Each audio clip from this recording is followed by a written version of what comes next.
Aslan, lui, a toujours été passionné de magie. Moi, j'ai toujours été passionnée d'animaux et plus particulièrement d'oiseaux. Et comme ça fait très longtemps qu'on est ensemble et qu'on a toujours travaillé ensemble, on a décidé d'allier en fait nos deux passions pour pouvoir continuer à travailler ensemble, tout simplement. Isabelle et Alain Corsi élèvent, dressent et chouchoutent une vingtaine de somptueux rapaces. Aigles, faucons, buses, hiboux, chouettes et autres harfans des neiges. Ils ont une telle passion de ces animaux qu'ils les ont mis au cœur du projet présenté au concours Alès Audace. Le projet, en fait, à la base, donc, c'est une volerie où il va donc y avoir des spectacles avec les rapaces. Mais l'innovation, quand même, c'est que ces spectacles ne seront pas que des spectacles de rapaces, ce seront des spectacles qui vont allier également la magie. Donc ça va être des spectacles qui vont être scénarisés et où les gens vont pouvoir assister réellement à une histoire. Ce projet audacieux a séduit le jury du concours au point de décrocher le deuxième prix avec un chèque de 15 000 € à la clé.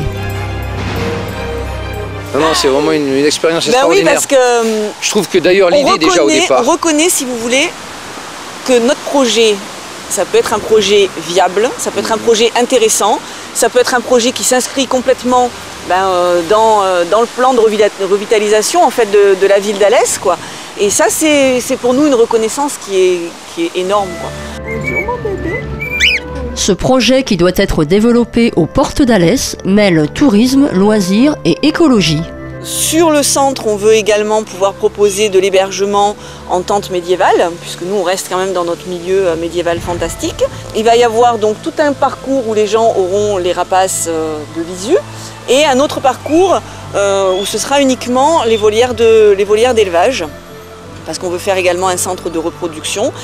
Et également un centre qui va nous permettre de participer à des programmes de sauvegarde.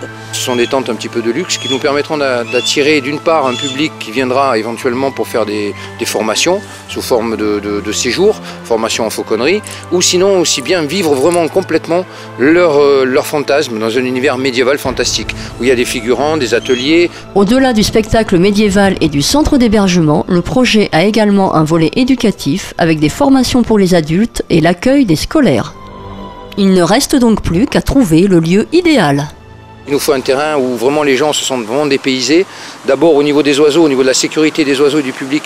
Donc il faut un terrain accessible, qui soit boisé en partie, qu'il n'y ait pas de ligne à haute tension pour les risques d'électrocution des animaux et qui soit bien situé géographiquement, qu'il puisse être accessible en même temps au public.